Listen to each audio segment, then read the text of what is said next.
pa-isa-isa ng Wow! inalis ni na Gina Lynn yung gamit nila. At lilipat na ito na nga, nakaprepare na yung iba. Palis na talaga sila dito. May naisip na kayong Wow! matitirhan nyo?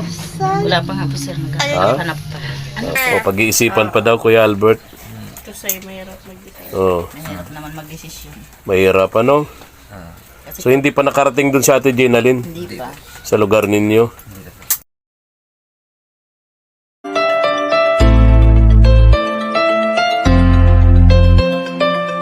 All, kumusta ikaw sana all? Binuksan agad kami ng gate.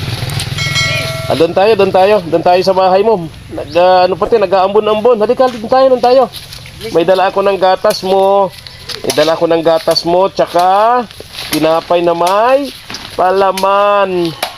Tara, doon tayo. Pasok.